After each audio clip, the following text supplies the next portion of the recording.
Call this meeting to order. Mary Ruth Roll. Rumble, Here. Thompson, Yes. Howard, Here. Ferris, Garcia. Here, please join me for the pledge of allegiance. I pledge allegiance to the flag of the United States of America and to the republic for which it stands, one nation, under God, indivisible, with liberty and justice for all. I'd like to welcome all this big group here tonight, as well as those who are joining us online. We move on to item number 2, no public comment, right? Nobody set up in there, so we move on to item number 3, consent agenda. Item A, the December 2021 Commission meeting minutes. Item B, appropriation ordinances 2022-01, 2022-01A, and 2022-P01. I will entertain a motion to accept the agenda as presented. So moved. Okay. Have a motion? A second.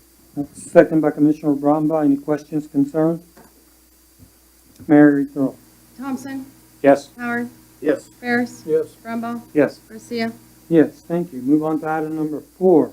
Commission transition. Item A, recognition of outgoing city commissioners as we draw to our final closure in our service to this great community that we serve. I'm going to allow Mr. Ferris to say any comments, and then we'll turn it over to Mr. Brombaugh. And then I'll close with comments, and then we'll make the transition. It's been a pleasure serving, very interesting. I have a couple questions, but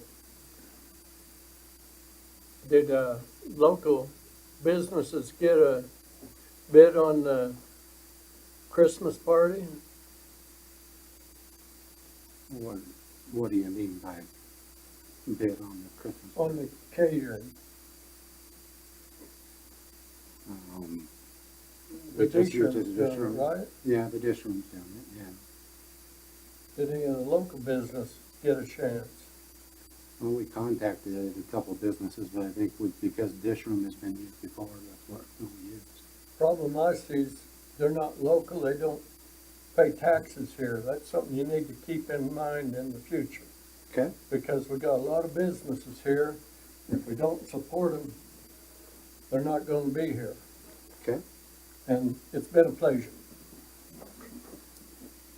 Commissioner Brombaugh? Yeah, just to appreciate the opportunity the community gave me to do this, and just I'll keep it short and wish the new ones come on board well, and be praying for y'all, and that's all I have to say.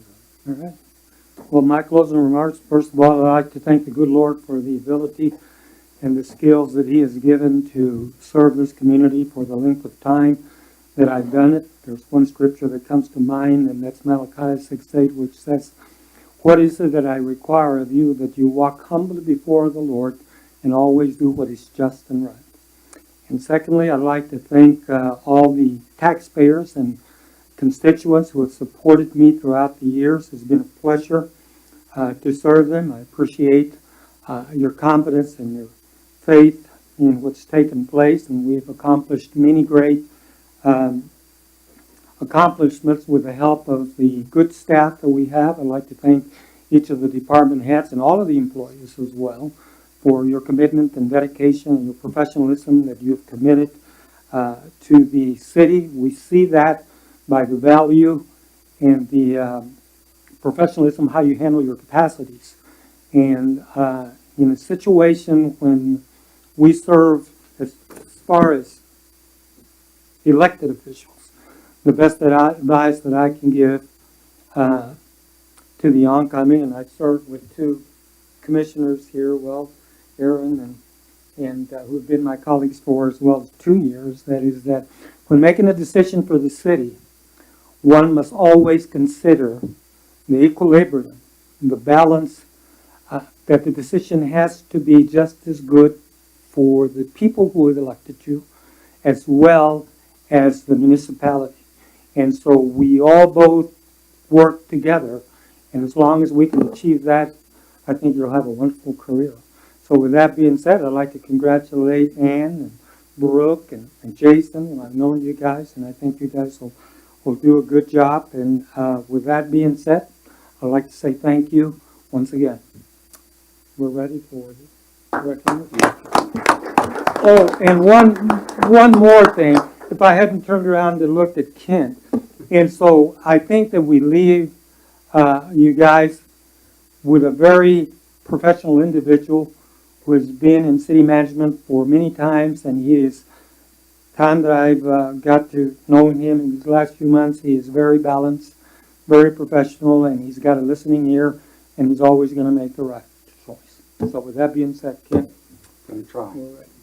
Well, do want to thank each and every, each one to serve. I know it's difficult because you have to take phone calls at different times and you never know when you're going to be contacted, asked about a certain question. And it doesn't matter how hard the decisions are, that happens to every single commissioner that serves. So we do have a little gift for each one of you as you go. This is part of it, and I know you're going on whatever trail you're going to head to, and that's what the theme of this gift is for you. So, A good riddance gift, thank you. no, it is not that. It's a gift of thanks and gratitude from everyone. This is part of it, and I'll bring out the other part. So, and then if you can step to the front, and then we also ask you to take your nameplate as you come.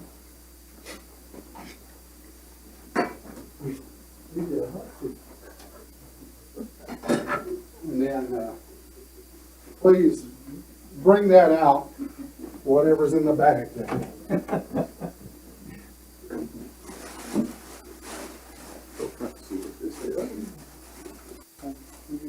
Yeah.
Those were good. That's good.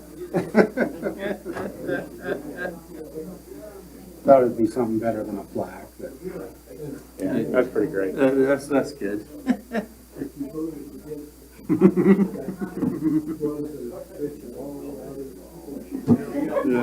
All right. And then I would ask Mary to come up front, have the three new commissioners come up, and she'll ask you to take an oath of office. Hold up that one.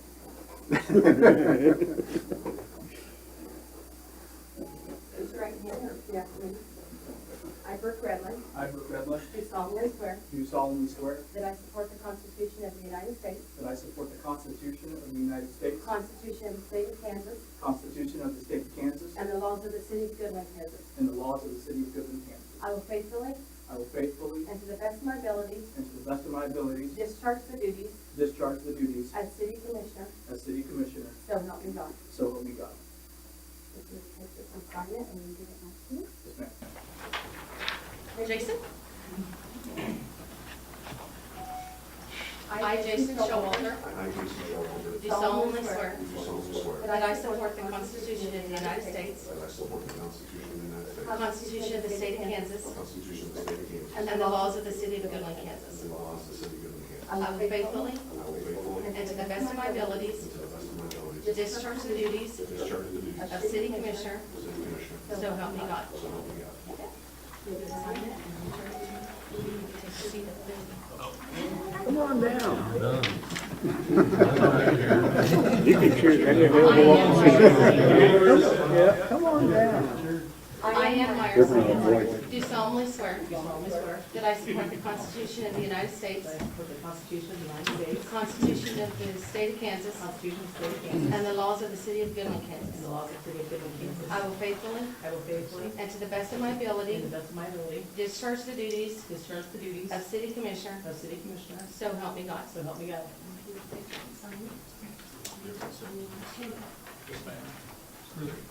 There's a pin at each desk. Oh, is there? After I gave him my pin, I was like, thank you.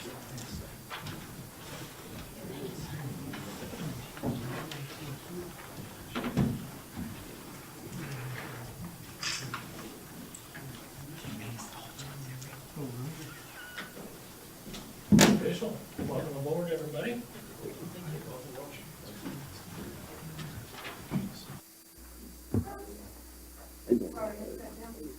Gary got that stuff. I don't think he needs this copies.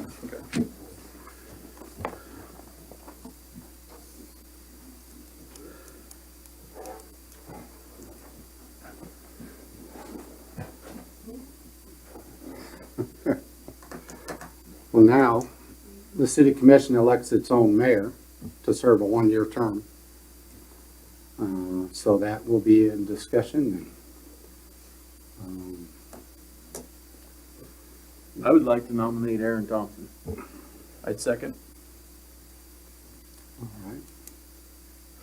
Are there any other nominations that come before the board? No, go with Aaron.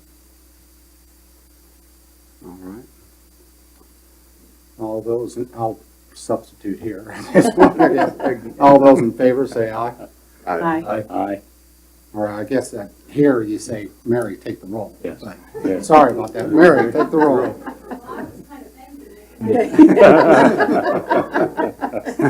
You can- Aye. Thompson, Yes. Myers, Yes. Howard, Yes. Redland. Yes. Okay. Now we need, like, We'll musical switch. chair. No, he gets, has to sign there. Right. I'll get it.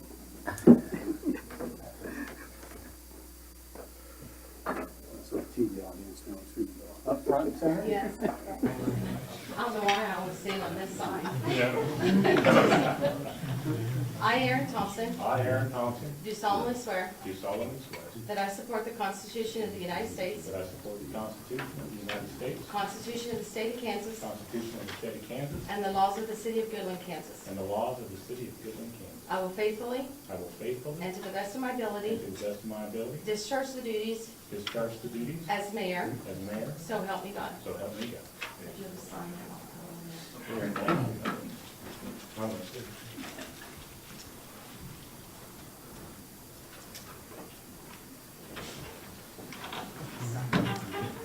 I should just stay up there, huh?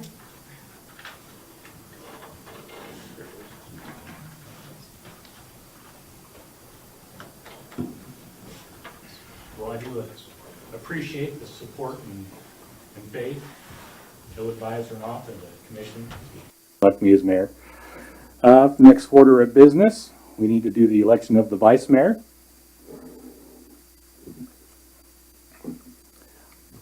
I do feel that JJ would be a good vice mayor.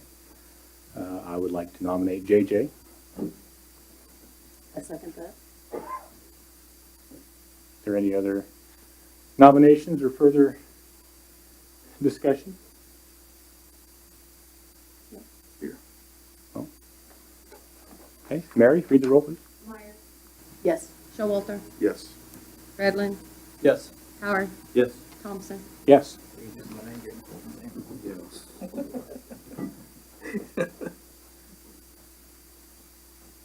I'll probably mess up all yours. I, I, J.J. Howard, I, J.J. Howard, do solemnly swear do solemnly swear that I support the Constitution of the United States, that I support the Constitution of the United States, Constitution of the State of the Kansas, Constitution of the State of Kansas, and the laws of the City of Goodland, Kansas. and the laws of the City of Goodland, Kansas. I will faithfully I will faithfully, and to the best of my abilities to the best of my ability, discharge the duties discharge the duties as Vice Mayor, as Vice Mayor, so help me God. so help me God. Would you just sign it off over there?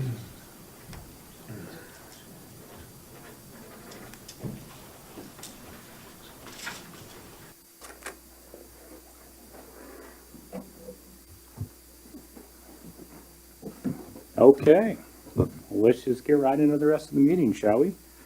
We'll move in number 5, formal actions. A, to approve the fiscal year 22 airport capital improvement plan. I believe Darren Neufeld is going to come up and inform us as to what that is.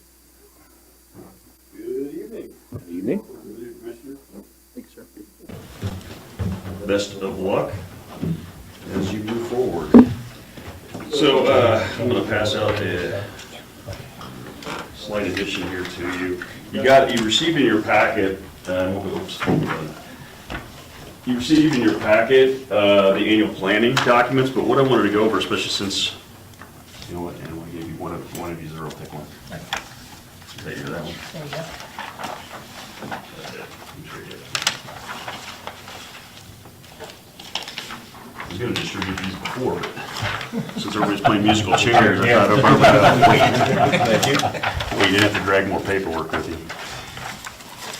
So what you received in your packet is actually the annual planning, and we'll get to that down to number 4, but kind of especially since there's new on here, and what I'd like to do is go back over just a little bit of the airport, a quick history on the airport, give you an update on how we fund stuff at the airport, and a lot of that type of stuff. So first thing is, I do want to say thank you to you and all your predecessors for the last 25 years. We've been able to work on the airport, and we take great pride in the City of Goodland Airport.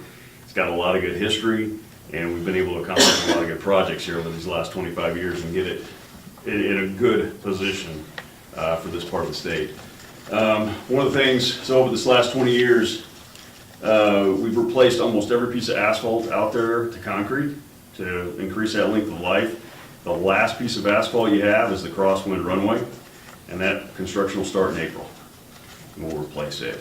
Smoky Hill out of Salina is a contractor that was the low bidder on that, and they'll be starting in April. It'll take about 6 months to complete that project, but that'll be, once we're done with that, we will have removed the last asphalt, which has been part of our problem out there. Is asphalt does not hold up well on runways.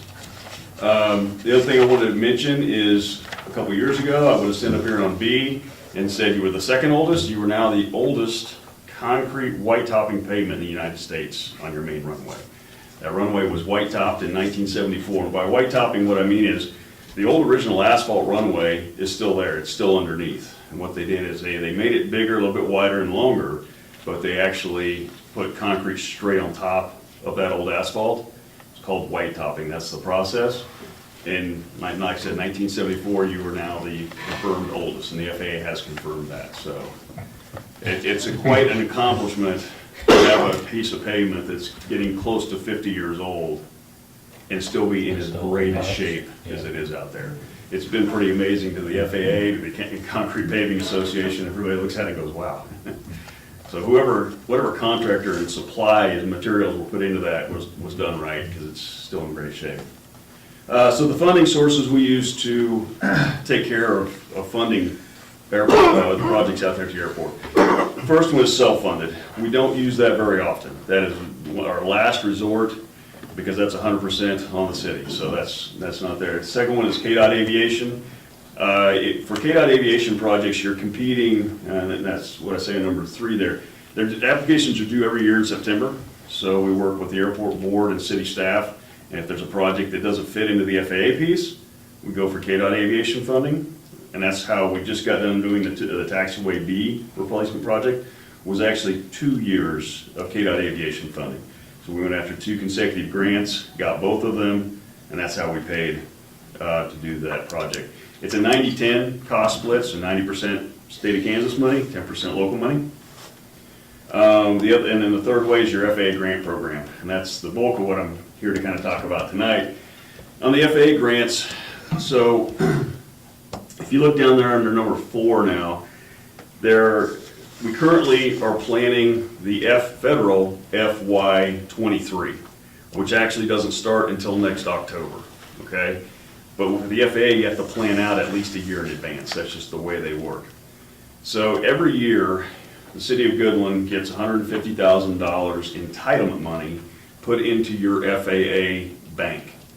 You can bank that money for up to 4 years, so you could actually have up to $600,000 in that bank. That's how we fund a lot of the projects out here at the airport. Now, if a project, say like this Crosswind Runway, is over that $600,000, then you're going to compete against every airport in the 4 states of the central region, which are Iowa, Nebraska, Missouri, and Kansas, for that additional funding. So using the Crosswind Runway's example, it's a $3 million project. $600,000 of it is coming from your bank. $2.4 million is coming from the discretionary pot of the central region. So roughly there are 115 airports in the state of Kansas that get federal funding. In the 4 states, it's like 420. So you're competing against 420 other airports for this extra money. So when we start looking at the projects that are coming up that the airport board has recommended, the top one on their list is to now extend the primary runway. Well, that's going to be about another $3 or $4 million project. The FAA doesn't have that money sitting here in FY23 or 24. If we put in for that project, which I'm recommending, it very well could be that the FAA comes back and says, yes, it's a valid project, yes, we want you to go through with it, but we don't have our extra match until FY24 or FY25, or maybe even 26, just because they've already promised money like that to other airports a couple of years ago for, say, FY24. So it now becomes a little bit of a lobbying to see what year we can get it put in and then push on that. So that's a little bit of how the funding works on your airport and how we go about trying to get money for projects. With that, let me ask if you guys have any questions about the airport in general, or any of the projects we've done, or kind of have planned, and then I'll move into this year's airport board recommendations. So I want to make sure everybody, understands it's a separate entity, but yet it's part of the city. It's a line item in your budget every year for the match money. Some years we get to use it, some years we don't. So if you want to scroll down to go ahead and scroll down to the one that has the grid. And what I just handed out to you, if you want to look at it later, just for your reference, you'll see where I listed some of the projects we've done over this last 25 to 35 years in kind of some dollar amounts and how we funded them. So this screen here is what the airport board is now recommending for this year's funding. If you look at the column is the sponsor priority.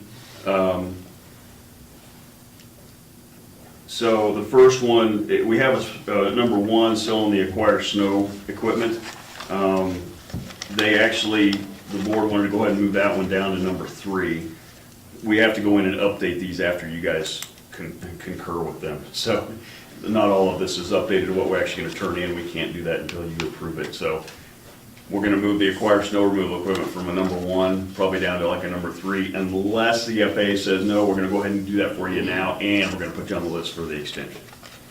The extension was the extend runway, 1230 for the $3.5 million. That's really what the airport board wants to now push as our number 1 priority. Basically right now, your runway, the main runway is 5,500 feet, 5,500 feet, and this extension would take it out to 6,800 feet. So one of the big benefits you guys have with your runway here in the airport is Goodland is the only precision instrument landing system, ILS system, between Hayes and Denver. Garden City, Dodge City have it, Hayes has it, Denver has it. So it's a nice perk that you guys have. Well, we get some jet traffic in and out, the 5,500 is real close to not big enough. And so we got the FAA to buy off on the master plan we did about 4 or 5 years ago to say, yes, we're gonna go ahead and allow you to look at extending that in the future. We had 3 options for extensions. The middle option was the 6,800 feet, so we're gonna add about 1,300 feet, quarter of a mile to the runway. So that's the number 1 priority project. Number 2 priority project then would be extend the taxiway, which is the parallel taxiway, to match that same length. The FAA really won't let us do those in the same project, so we have to split it up into 2 projects, even though they really both need to have, I mean, if we extend the runway, you really need to get the taxiway extended right away too. And then what's listed on here is the number 3, as you'll see, is a constructive building, chemical storage building. That's actually the building to house the snow removal equipment. So, and it's, a lot of times what you'll see, especially on these prices, these are estimates for 4 and 5 years down the road, so we always make them way higher. Because that doesn't mean we have to expend all that money, we'll bid it out, but we need to make sure what we're asking the FAA for is always gonna cover what it's actually gonna come in at. So a lot of times you'll see these prices, you know, elevated as planning numbers, so. Then the number 4 project is actually to do some apron work. We got some apron that's, unlike the runway, we do have some apron concrete that is starting to reach more towards the end of its life. So we have that project planned for the next, say, 5 years or so to start looking at doing a small portion of the apron replacement. So that's really what the airport board recommended, and that's what I'm recommending to you guys to go ahead and accept, is to put the runway extension followed by the taxiway extension and see where the snow removal equipment fits in there with the FAA as this year's ACIP, which stands for Airport Capital Improvements Plan, planning submission to them. So, any other questions? Do you have any idea what the economic impact would be by extending the runway? How does the community benefit from that? Really what it's going to do is it's going to produce a lot more itinerant traffic. There's a few of the aircraft that Dustin moves in his business, you know, sells and is trying to sell. Aircraft like what John Topliff had, the jet he had before, that was right at this limit. If he tried to come in with that jet, say fully loaded with fuel or fully loaded with passengers, there could have been some issues with the runway length. So as far as the economic development, I don't know that you're necessarily going to get, you know, 10 more based aircraft here out of it, but you will pick up the itinerant traffic, people flying through, so it is going to help the fuel cells, which in turn, possibly, you know, the restaurant, it could impact some other local businesses. But, you know, the big thing is just getting more aircraft traffic here. And once you get the bigger stuff coming, then you start picking up more smaller stuff too. Thank you. Once pilots realize that it's, I mean, they already know it's a good place to stop. You get increased traffic, even more people will end up stopping here. Okay. Thank you. Any other questions, comments?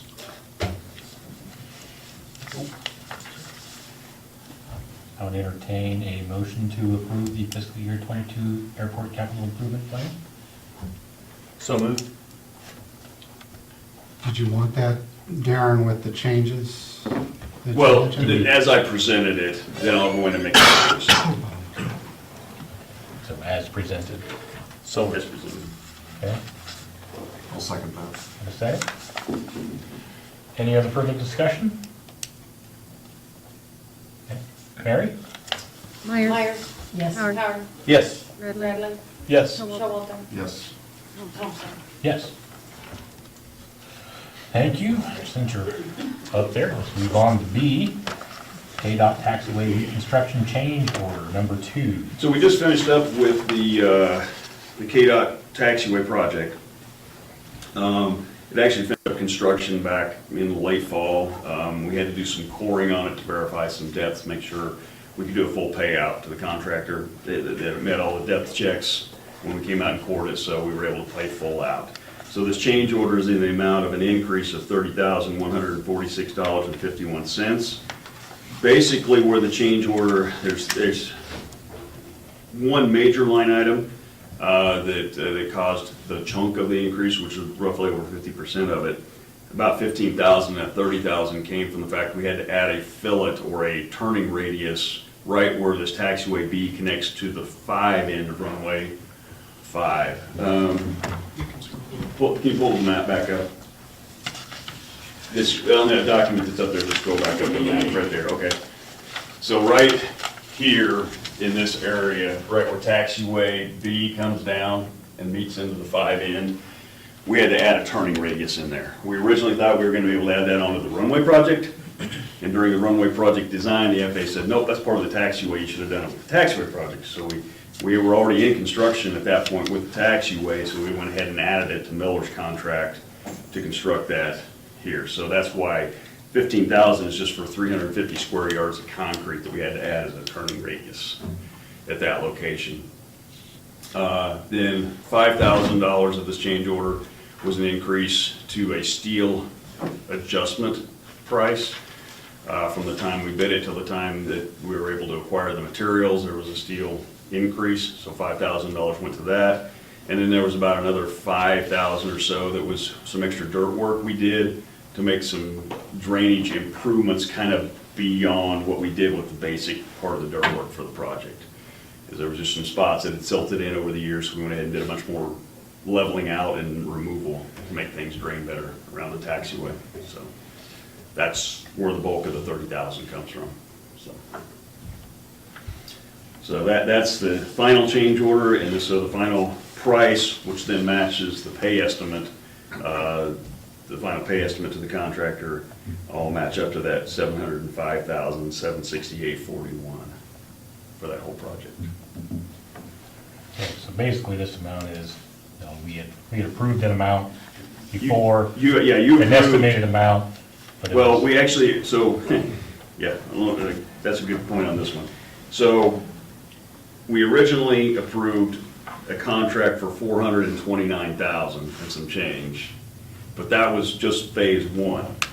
After we awarded the original project to Miller, we found out from KDOT Aviation, they gave us that phase 2 money. So then we did a change order that kicked it up to $675,000 so we could do both phases with the same contract. We had bid it out to him, we just hadn't awarded the second part. So we already had good bid prices from him when we submitted to KDOT Aviation. So then we got the money, we did the change order to do both phases. Now this is to do the last little cleanup and the last line item adjustments. So, Okay. What is do we know what the current funding amount is on the airport fund, Mary? Roughly? That we hold. Yeah. It's like 376 or something like Okay. that. But like this 22,000 that we just paid Miller, and then I think there's one more invoice, those are all local. So yeah, it's all, paid out of their- the KDOT dollars on this project, oh man, 6.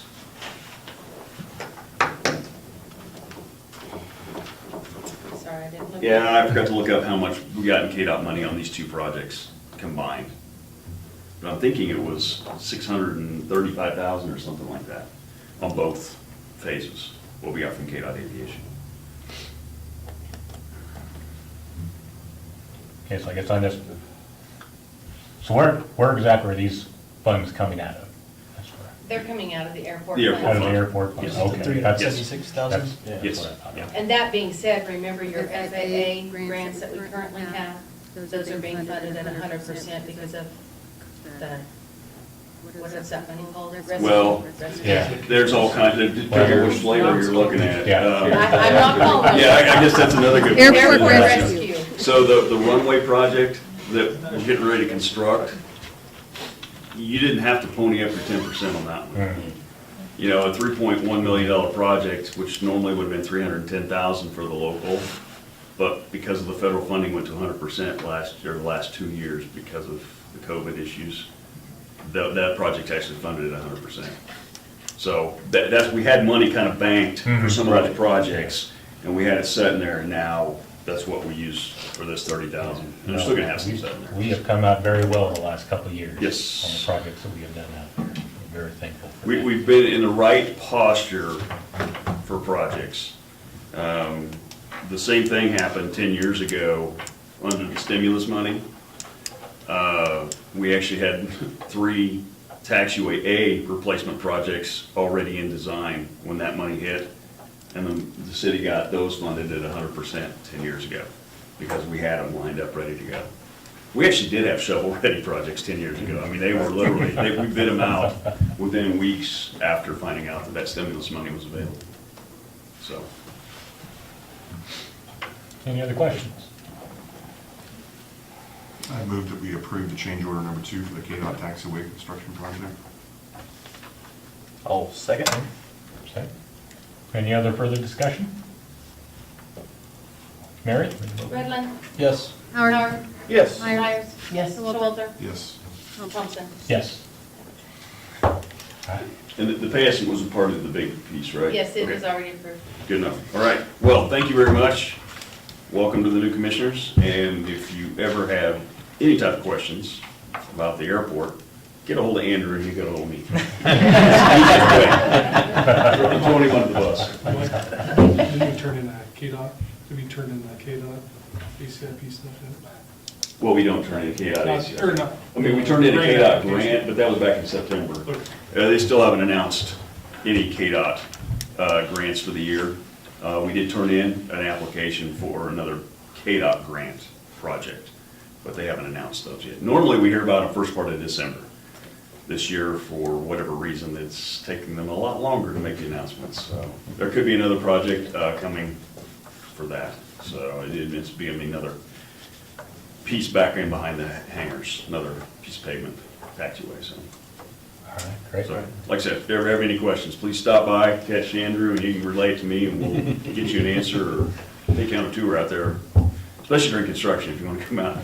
Once we get started in that construction project. You know, right. Huh? Go write your names in the concrete. Yeah. Handprints? Handprints? That's right, I want to Initial. hand. All right, well, thank you very much. All right, great. Thank you. Okay, let's move on to C, police canine training request. You know, it says Chief Hayes. I'm a lot younger, so please don't confuse us. Not a lot. Quite a bit. My name's Jason Earhart. I think I know everybody in the room, and not so much, but everybody else. So congratulations to the new commission, mayor, vice mayor. and Thank you. Good evening, city manager. Today I'm gonna talk a little bit about our K-9 program and furthering the training of that K-9 program. I am the assistant chief of police, and one of my duties is the K-9 supervisor. The K-9 handler is Officer Zach Mater. I'm sure most of you know him. He's also here. So with that, we carry on. We don't carry on. Try it. There we go. All right. We have K-9 Goose. He is a Belgian Malinois, and he started with the Goodman Police Department in 2021, and he is a single-purpose canine. I will explain that a little bit more in detail as we go along. He was purchased from the Johnson Brothers in Colorado Springs, Colorado. Officer, like I said, Officer Zach Mater is the K-9 handler and has done a fantastic job with them thus far. He is currently certified through the National Police Canine Association in narcotics detection, which includes heroin, methamphetamine, cocaine, marijuana, MDMA, LSD, and mushrooms. And that's correct? Yes. Okay. Just wanted to make sure I got all those in. So there's single-purpose canines and there's dual-purpose canines. Single-purpose canines are strictly detection dogs, and that's what he is now. Basically, your narcotics, doing outer sniffs of vehicles, doing outer sniffs of boxes, partials, things like that.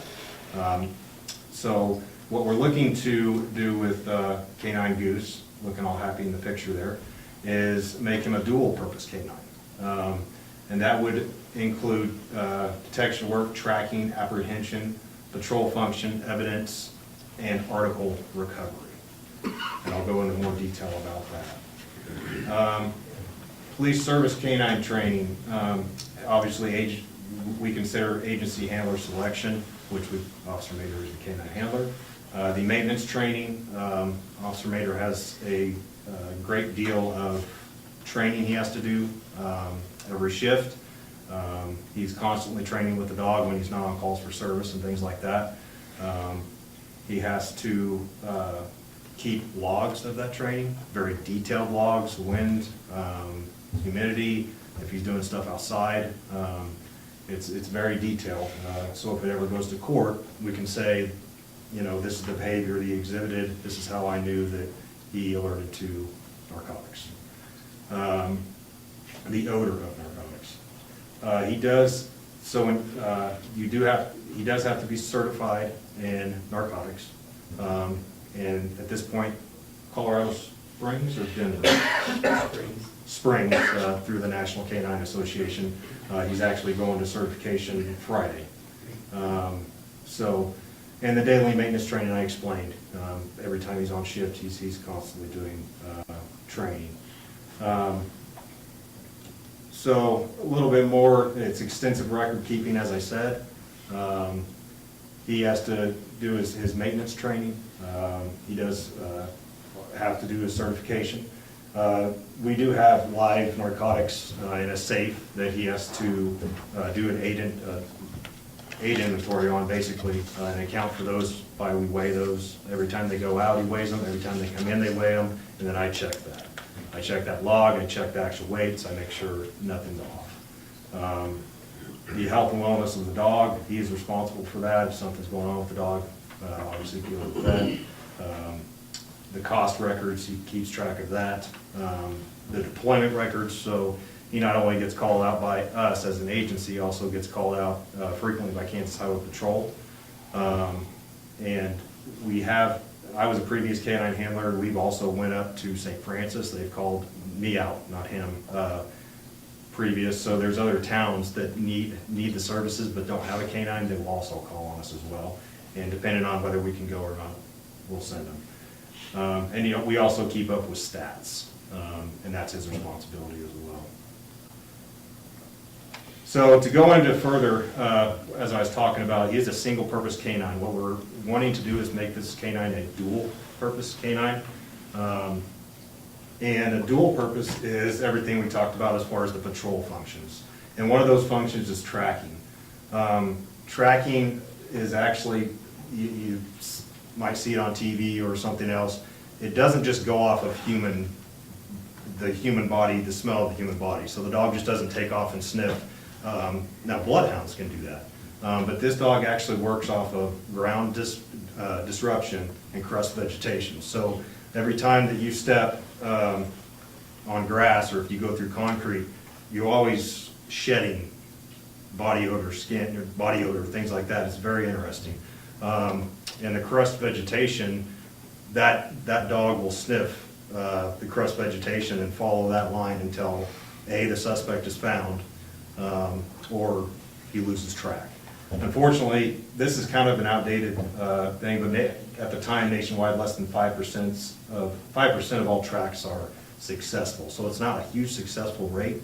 But with this canine, we can also do, if an elderly person walks away into a field or things like that, or if they walk away from their house, we can actually maintain that scene, call Officer Mater, and the canine can actually track that elderly person where they went.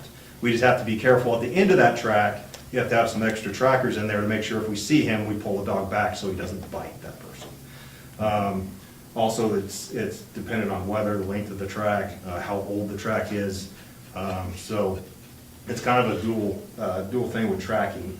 And also kids as well. Like I said, you gotta be very, very careful with that, with him being a bite dog. So, but it is something we can do, and also obviously mainly used for suspects that run from us. So now we'll get into the dual purpose part of this, is the apprehension part. So the dog is trained to apprehend a suspect, and by that apprehend, I mean bite the suspect, They're trained to usually bite in the back of the arm or a leg bite, and they are trained to bite and hold. And what that means is they are trained to bite and hold on to that person until the handler can get there and successfully remove that dog off of that person. Now, this is dependent on the crime they are suspected of committing or committed. So if somebody runs away from a traffic stop for speeding, that's not something we would deploy a canine on. So it falls into a use of force continuum where it would have to meet that threshold, and that is purely the canine handler's, that's his realm of expertise. He knows when he can deploy and when he cannot. So that's the apprehension part of it. Also building searches. If we find an open door and we call, the local owner and we say, is anybody supposed to be in your building right now? No. And the door's obviously broken. At that point, it is much more effective to call a dog, send the dog in and to locate that person. If that person is in there, then it's a lot safer to do that than officers going in themselves. The dog's a tool, just like anything else we have. If the dog smells body odor behind the door, or if they're hiding up in the rafters, that dog will bark and bark and bark and bark and alert us basically that, hey, there's somebody right here. So at that point, we make call outs, or if the person is in the building, they could get apprehended. But we give multiple call outs before we send dogs into buildings. Multiple loud, verbal, very slow commands to let them know you got a dog coming in that will find you and will bite you. So we do that. Area searches, typically the same thing. An area search would be if somebody ran off into a neighborhood or ran off into an open field or something like that. At that point, the dog is on either a 60-foot line, a 20-foot line. We don't just send the dog and say, go find and bite without having some control. So if it's an area search in a field or something like that, he would be on a long line. So we have some control. Control from the vehicle, that's taught. So if Officer Mater is in a fight or other people are in a fight, Officer Mater comes, he comes out, realizes, okay, this is a deployable incident. He has a hot pop in his vehicle already, which we call the hot pop, from his door. So he has a remote that he just presses on his vest and that door flies open and the dog comes out automatically. At that point, the control from the vehicle is the dog coming straight to Officer Mater, Officer Mater, and the canine will come to him and then he will give commands of what he wants the canine to do, either sit and stay and wait or go and help apprehend that suspect that we're essentially fighting with. Handler protection, if the dog is out and that person punches, pushes, does anything to Officer Mater, that dog is automatically trained to apprehend that person. Guard, same thing that I kind of just talked about. In order for a patrol dog to be successful, they have got to be obedient. Obedience is the number one thing that they go through when they go to training. It's very, very important. A canine handler's life must be 110% dedicated to the dog. He takes care of the dog. If the dog does stay with him at home, we do have the kennel set up already. He stays outside. We have heat and stuff in the kennel for winter and all that stuff. Everything's set up there. Also, we do demonstrations. We do work with the Northwest Kansas Technical College, and we do school sniffs that way as far as for detecting narcotics. We do, of course, I talked about daily training. He communicates among his different handlers and trainers, learning new things. If you have a problem, then he can go to them, just bouncing ideas off each other. And then care and maintenance, he is basically responsible for that canine. And he is also basically I wouldn't call it on-call, but somewhat on-call for call-outs basically at any time. And he knows that, so, and he's excited about that, actually, which he should be. So, here's some interesting things to really think about when I talk about patrol. Police canines can be used for long-distance deployments and does not cause the officer to be close or have personal contact with the suspects. So if I have somebody that has ran into a shed, I, or any of the other officers, don't have to run into that shed and risk anything. I can actually deploy that dog and to go into that shed. It eliminates our personal contact with that suspect. That dog will actually bite and hold until we can get in there and get control of that person. Another good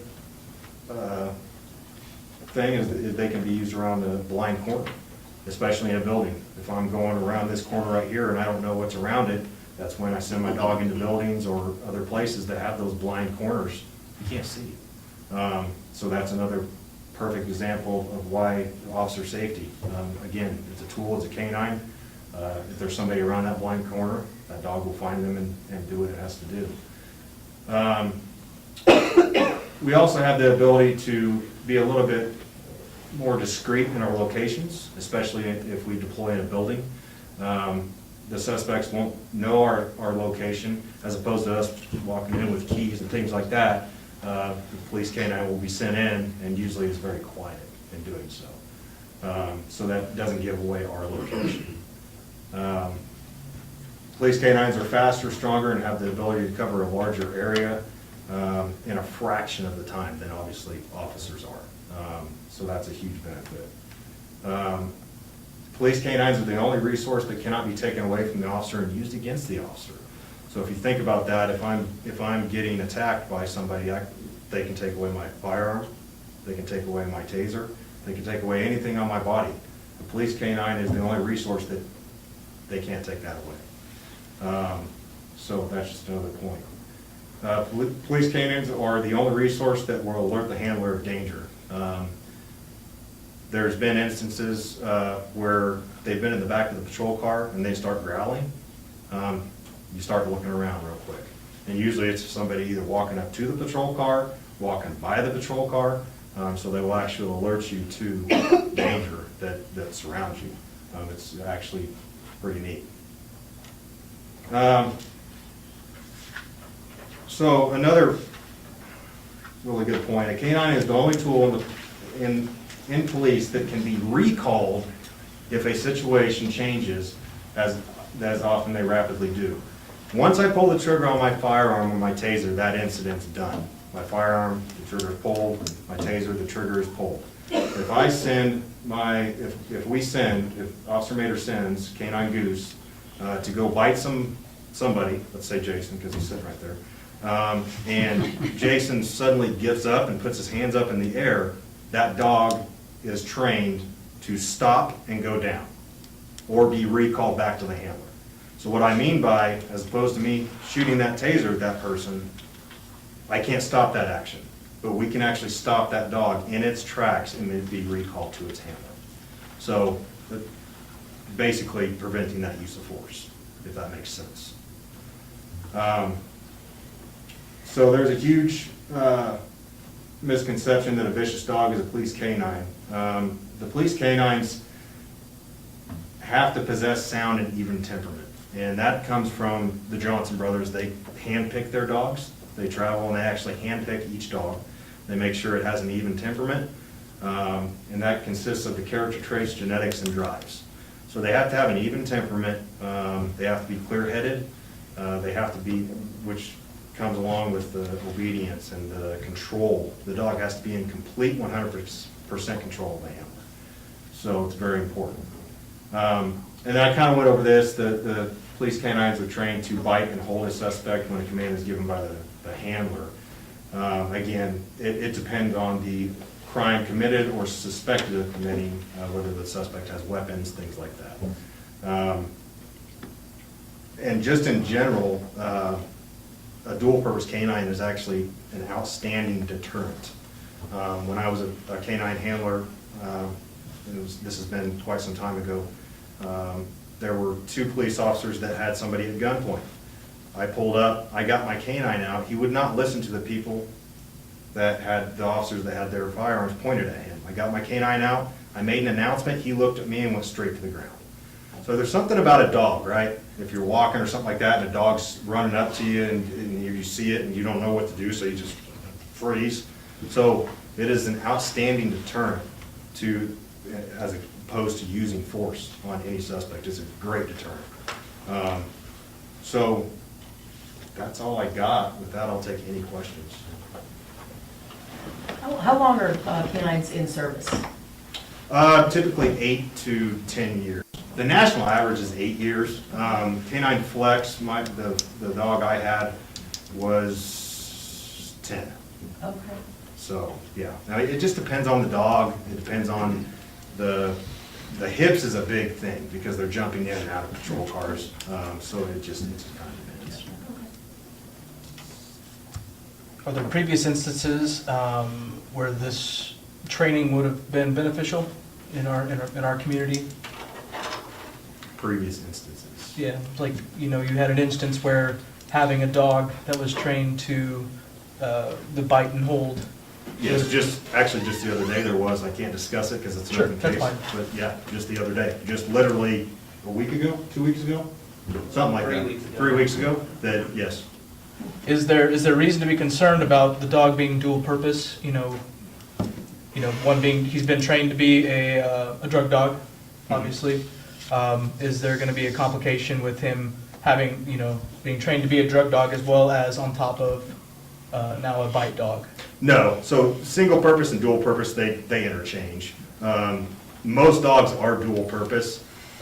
If you go to the airport, a lot of those are single purpose because they don't need that dual purpose. They're sniffing luggage and things like that, but no, it has no effect. Most dogs are actually dual purpose. Okay. I do have an answer to your question that I can talk about. Sure.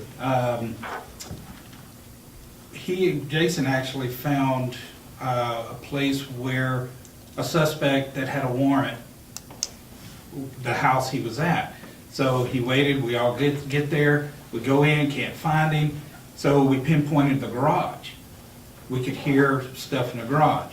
So finally, we get the homeowner there, they unlock the garage, we walk in, I take one step, and 2 people went in before me, but I've always been trained, you start looking up before you start looking ahead. So as soon as I turned, he was standing up on rafters right above my head. So that in itself, he was brought down at gunpoint. So the dog right there would have found him before we did. I mean, he could have threw a block on my head. He could have done so many things, when you think about that. But that was just, a month ago? So that's one instance. I mean, I could go all night, just giving instances of where it would be beneficial to us as a department and the community. So this would benefit this whole community, not just us, because we work for the community. Sure. So that's where it would be beneficial in situations like that. And I forgot to go over article and evidence recovery, so that canine is also trained as a dual purpose to locate anything. So if I had a gun in my hand and I was running and I threw that gun in the grass, it has human odor on it. That canine's actually, we can deploy Canine Goose and he will actually locate, track, and find that piece of evidence, whether it's a knife, a gun, keys, drugs, whatever it is, and he will not pick that up. What he does is he will find it and he will lay down. Does he lay or sit? He lays. So he lays down. So he does have a little bit of that training on him right now, and that has already been useful. There was a pretty violent domestic with a large kitchen knife. That person fled from that scene. They threw that somewhere 2 houses down, a block down. They didn't know how far. Canine Goose was deployed, and he actually found that located in bushes, that large butcher knife. So another instance, when I had Canine Flex, I did send him on a track. He tracked, he located the suspect. He did bite and hold that suspect. After all that was said and done, He was taken into custody. I did an evidence search within that region. The suspect had actually dug a hole and put a gun in the dirt, and Canine Flex was able to locate that from human odor off that gun. So there's another one, so. This is probably for Frankie. Do you have the money in the budget to pay for these services? Actually, we have the money in our VIN, which would not affect our budget. It would come out of VIN money that, we save and save and save. We don't hardly use that money. We do use a little bit every year for training, things like that. But we do have the money in that VIN account to cover the cost. Okay. How often does he have to go back for like, I don't know what you call them, training checkups? So, yeah, I do a lot of, or I will do a lot of training with him. I kind of know the ropes of that previous K9. But he does go, every time he gets a chance, we send him up to Colorado Springs, back to the Johnson Brothers. They have what they call maintenance days. Okay. And then he'll go up and train with them. So it's as often as we can send him up there. And then also, I'm always there to help or to train with him or do whatever he needs to do. Sure, so a lot of it's just like daily training with him and the dog? Yeah, basically, yeah. I mean, and that's what he does now. I mean, he'll, basically just expand that a little bit. But obviously, he has to have somebody get into a bite suit for the dual purpose side, which is where Jason comes in. Or if anyone of you would like to volunteer, or Aaron, that would be perfect. I guess I was just curious, is there, like, do we have to meet like a particular amount of like training hours? Like, So, no, there's actually not a particular amount. They like to see 16 hours a month. Okay. Is kind of the standard, but there is actually no statute saying you have to have this many hours. Okay. What does it cost to So, send? the Johnson Brothers is knocking $1,000 off. Okay. So to send him for the training portion of it would be $5,000. Normally it's $6,000. So they're knocking $1,000 off. We've already purchased the dog from them, so we gave him $1,000 off. Okay. And then we have the room and board for him to stay. It's anywhere from 4 to 6 weeks, which, around 7 total?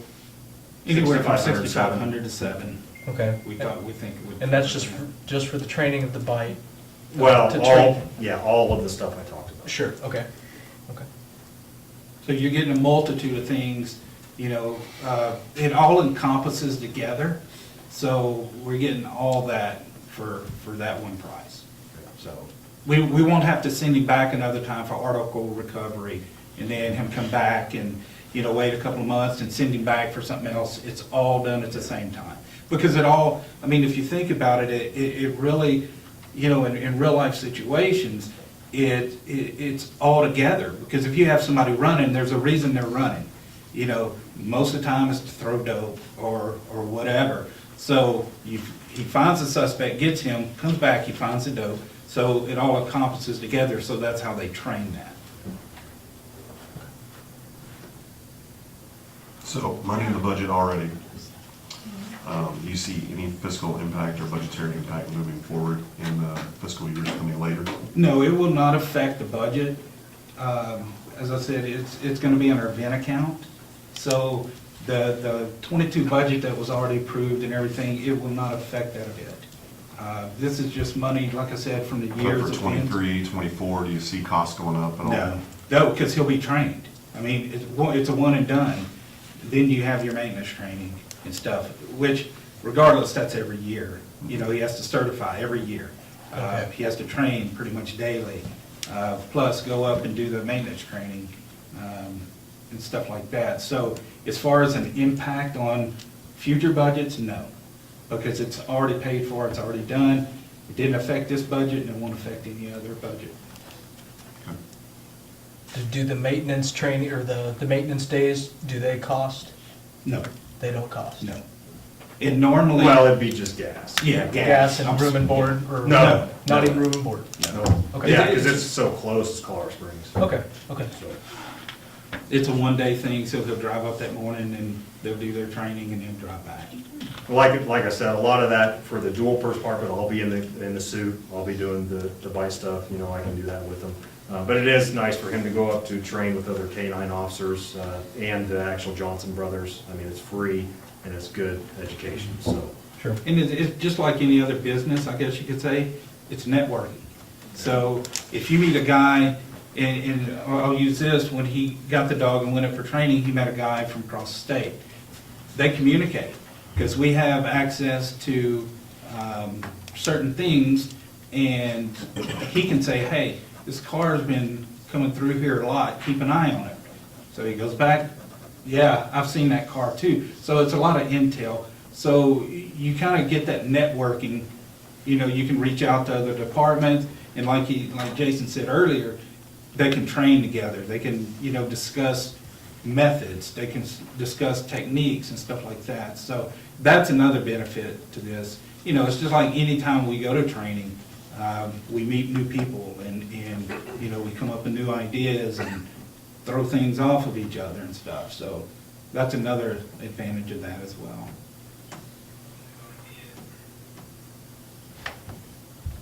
Okay, so you had Flex for about 10 years, correct? No, I had Flex, so we got Flex from Garden City. Okay. So we had Flex for 6 6 years. How many times have you just had that?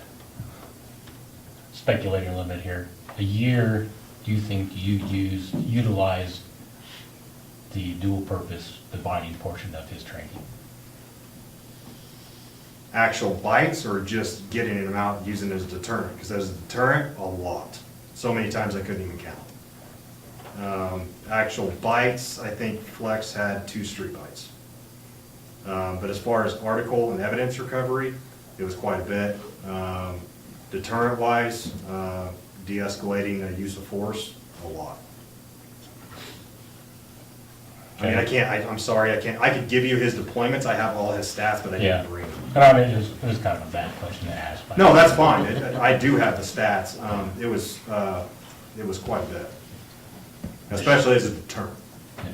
And the sheriff department currently has a bite dog, correct? Yes, they do. Do you guys ever utilize that dog? We have, yes, we have used it. So you do have the option of calling them if the need comes up? Yes. However, that dog, I believe, is 8 or 9 years old. And I'm not sure, I'm not gonna speak for them, I don't know if they're gonna get a new dog, I have no idea. Okay. I know it's older. Yeah, I think Blaine said that he's got another year or two. Yeah, so. Okay, I want to speak a little bit about our last dog we had. Okay. Blade. Where did we get Blade from? Pennsylvania. Shallow Creek in Pennsylvania. It was a different person, different company. Different person, yes. Because I'm very apprehensive about this. And the big reason is because of our incidences with Blade. Mhm. So we did have an incident with Blade, at which point in time we were given the option of either retraining or exchanging for another dog, I believe. We chose, or police department chose to try to retrain, at which point later on we had another incident with Blade, where we ended up getting him in the shelter here for several months until some other organization took him. I'm not even sure where that is, I don't know what happened to him after that. Basically, we had, our last dog was not a good look as far as police dog goes with bite purposes for the city. So, that dog, K9 Blade, when I was in training in Pennsylvania, he bit another handler there, he also bit me. I expressed that concern, and I'm not gonna speak on what was said, but I continued training. I was bit and hold at least 3 times, where I think 3 times that I went to the hospital by that dog. At least, I can't even count on times how many nipped me, tried to bite me, things like that.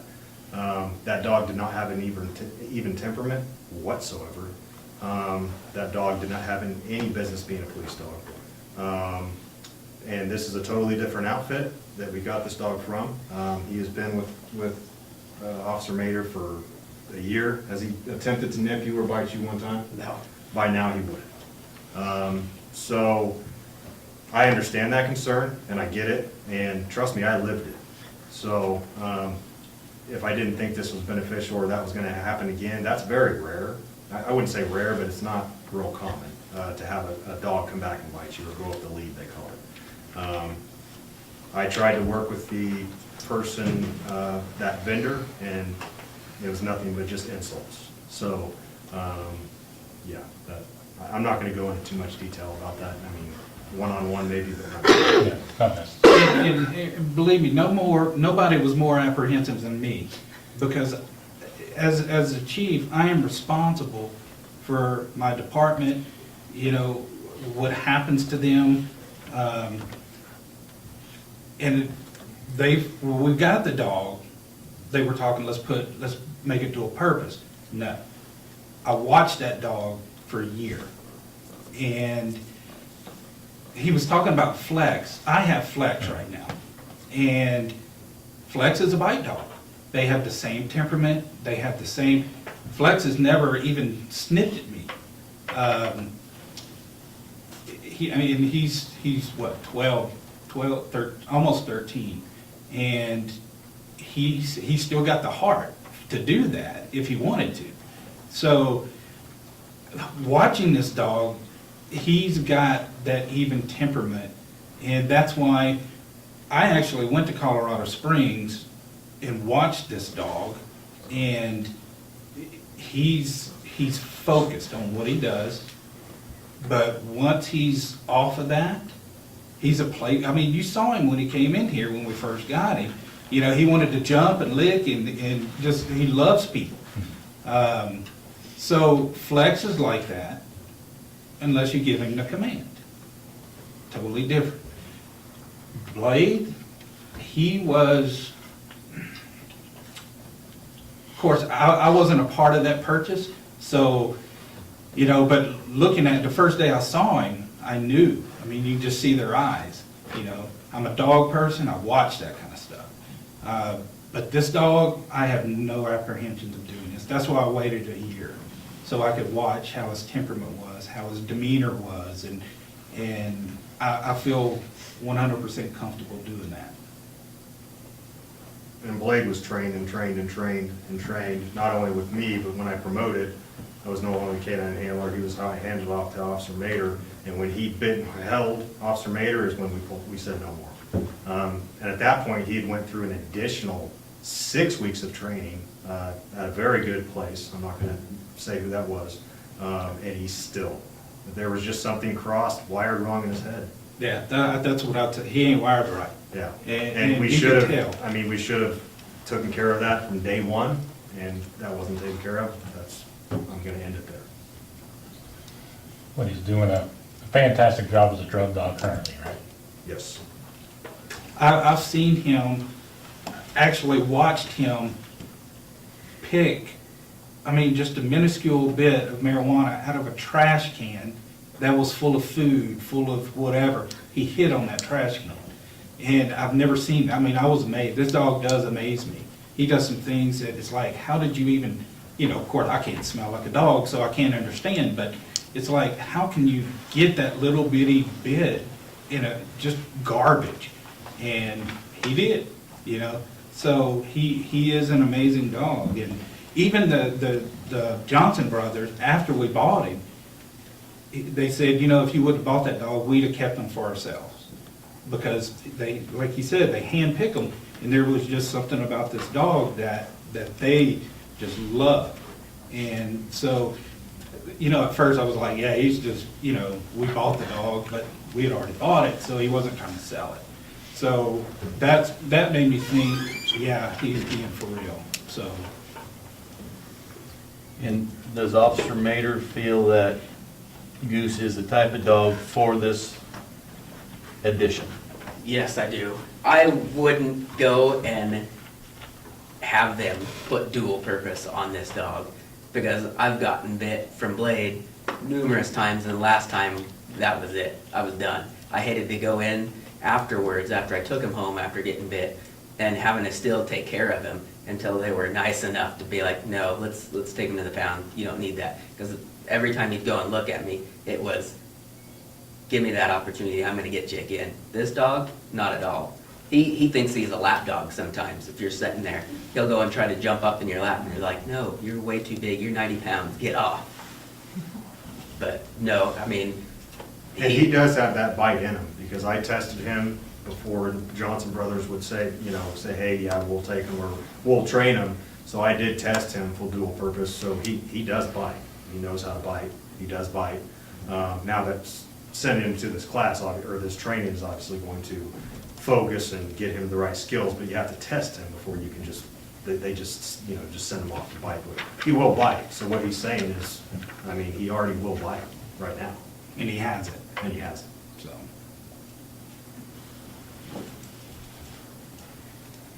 Any other questions?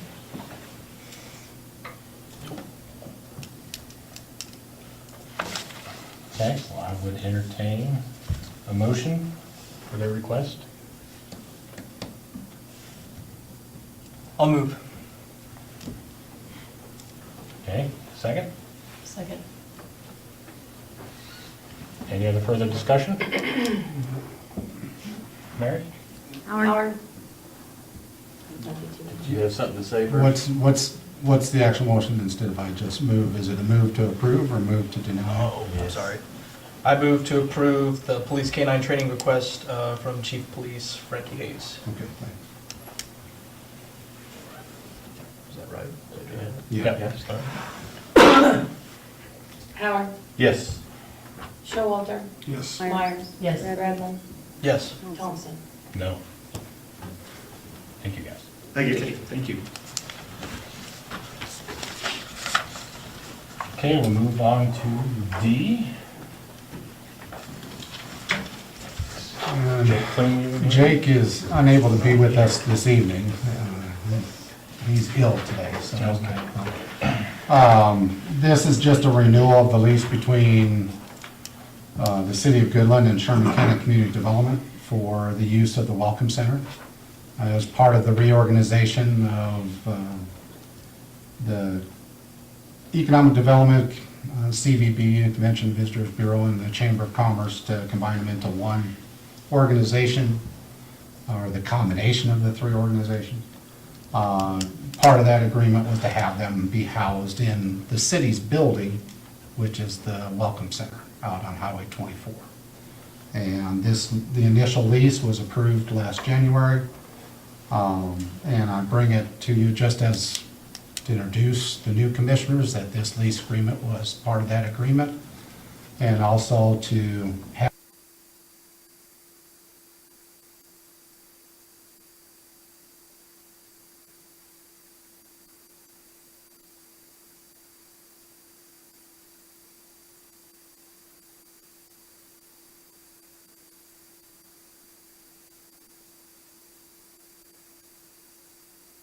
Maybe additional bathrooms would be nice. Yes, so that's, it's been great.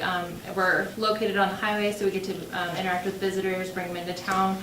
But like you said, we don't have a public restroom right now because it's not ADA compliant, so I know that's a project that we've been talking with both Danny and Kent, and even before with Sharice when she was here as well. So that's something we've been looking into, different funding.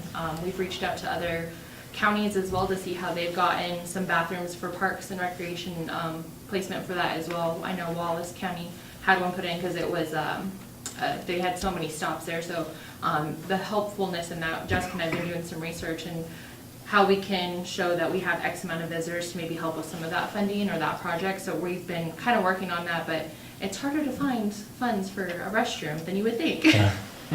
So, and they're more expensive than you think, so.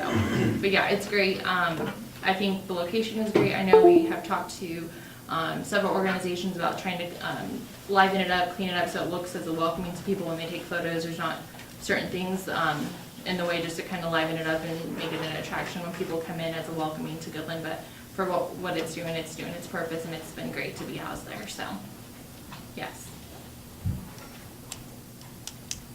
Anybody else have anything? Questions? Thank you. Okay. I just want to say Kent and I are beating around some other ideas on that restroom project, also trying to come up with some different ideas and solutions, so. we're starting to have pretty serious discussions about what could be done with the building.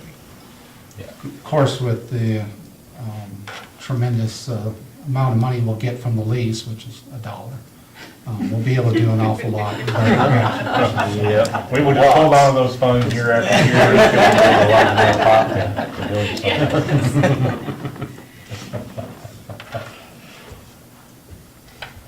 Okay, no other questions? I would entertain a motion. I'll make that motion to approve the Welcome Center lease. Second. Okay.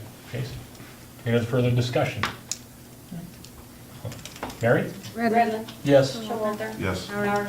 Yes. Myers. Yes. Thompson. Yes. Okay, move on to 6 discussion items. Review of the museum board application. Ken?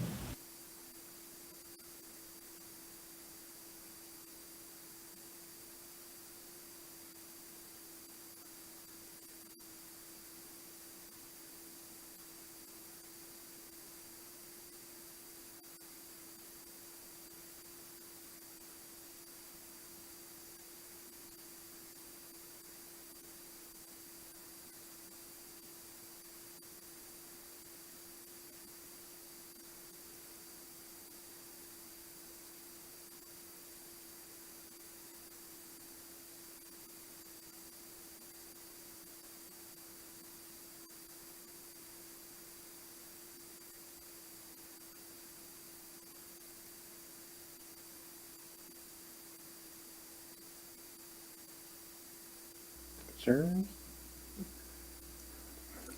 Okay, just for everybody who's new here, things under discussion items. Generally, we can do a couple things.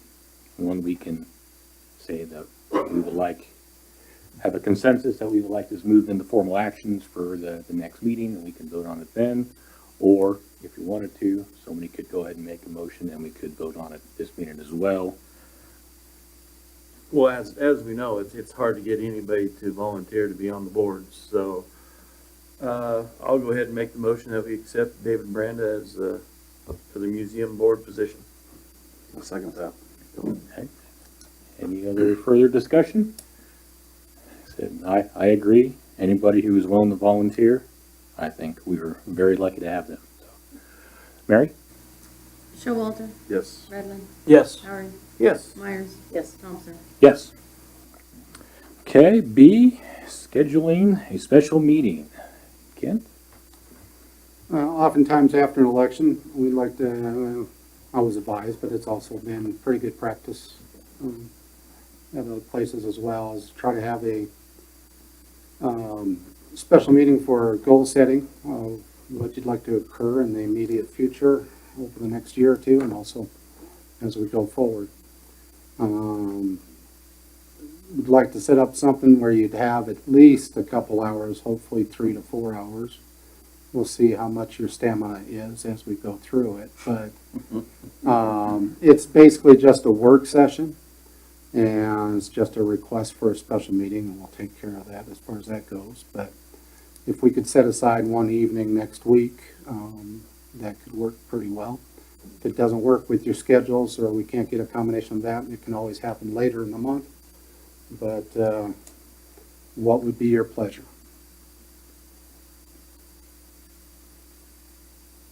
I'm free pretty much any day next week in the evening. Any day but Friday. Any day but Friday? Mondays always work good. Monday's good. I can do whatever. Monday works. Monday works. You want to shoot for next Monday at 5 then? Yep. Sure. Will that work? Shouldn't be an issue. Okay, we'll do that then. We'll set it up, and again, it'll be a work session. There's no official actions taken by the commission, but it's just a work session and a planning session, and just try to have a frank discussion as we go forward. Yeah, hopefully we can all kind of work towards getting on the same page in general anyway. That's some things we would like to work together towards as a commission. So, be good. Okay, let's move on to number 7, reports. City Manager, Kent. Well, a couple On the agenda, it's written correctly, but it's not written correctly in the memorandum that I had for you. Next meeting, the city offices are closed on Martin Luther King Day, which is 2 weeks from today, on the 17th in January. The normal practice is to move it to the Tuesday following Monday. In fact, it's written in the code that way. So the regular meeting will be scheduled for January 18th on that Tuesday.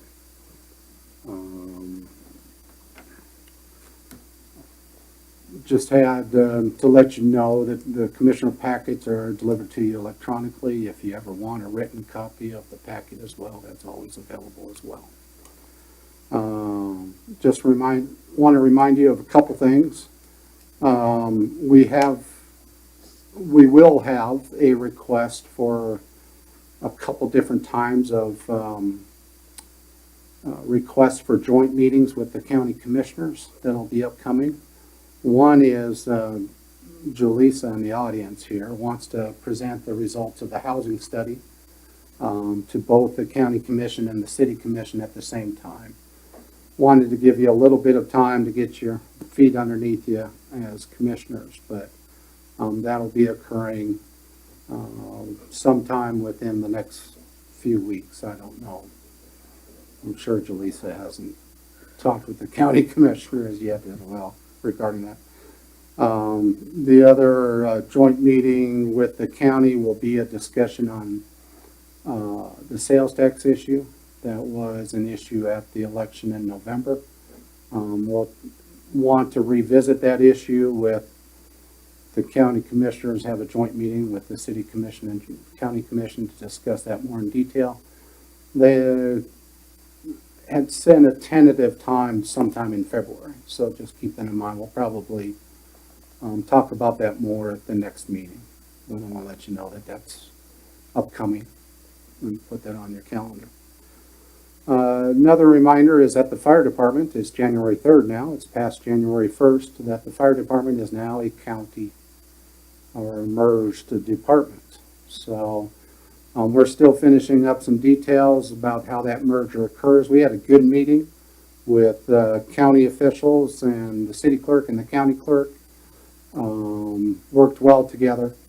And the city attorney and the county attorney and myself, we had a good discussion, and it was more about the financial details of how that actually occurs, kind of the nuts and bolts. The agreement that the city and county approved was more about the overall. Then when you get to the nuts and bolts, both the city and the county attorney didn't want to muddy that up and get too fine a detail. Wanted to work that out more with the staff members, figuring out rather than it becoming a political issue. So I think we're en route to a good resolution of that, of how that occurs, both regarding the individual, Brian James, who is now the fire chief, was an employee of the city for 12, 14 years. Of course, I start saying that, and then all of a sudden I don't know what the exact number of years is. Quite a while. But Sure, quite a while. and in order for him to become a county employee, that was some of the stuff that needed to be taken care of, but also the reserves that are both on the county side and on the city side, and how that becomes merged departments reserves as far as their both the fire equipment or fire vehicles, the fire equipment, and other things, accoutrements, and then also the building and the insurance and how all that works. Lots of details, but I think we're in the right route, working on that. And we will follow up again with them. We did have an emergency landing at the airport on Saturday. I was outside actually at the time when the jet was circling the runway. But there was no incident. The nose gear was not deploying correctly, and they needed fire and EMS and police to stand by while it landed. So it was just another incident where it's important to keep our airport in top shape. It is the resource that people use. So And one other thing that's gonna occur over the next couple weeks is the employee party that's normally scheduled in December is gonna be on January 15th at the VFW. And we will hold it then. And that's it for right now. Anybody have any questions, comments? No? Okay, move on to B, City Attorney Open Meeting Act information. I'm going to hope and assume that he will be here next meeting to go over that information with everybody. Absolutely. Okay, C, City Commissioner reports. Jason, have anything? I guess I'd start off by saying I appreciate the opportunity to serve the city of Goodland. I'm looking forward to the next 4 years. I think it's great that all the department heads are here. I like seeing you guys take an initiative and come to the meetings. As far as economic development, I had a chance to attend the grand opening of the new coffee shop out south of town. And in discussion with the owner while I was there, he said that because of the economic incentives that the community was able to provide, that they chose Goodland over several other communities that were bigger and could provide more to them. So kudos to the previous commission and economic development for knowing what you did to get a new business in town. So thank you. Ann? I wanted to say I also appreciate the opportunity. I look forward to working with everyone and meeting more people than I currently know out here in the audience and seeing what we can do. JJ. I'd like to welcome the new commissioners aboard, onward and upward, as we always say. I'd like to thank all the city employees for all they do, and it's a new year, so everything's got to be better this year than last year. And don't say that too loud. That's what we said the year before, I think. But that's all for me. Yeah, I echo, I just appreciate the opportunity. Don't call me too much. I'm just joking. Call me whatever you need. I appreciate all the hard work of our city crew, what you guys did with snow removal. You guys are always on top of it.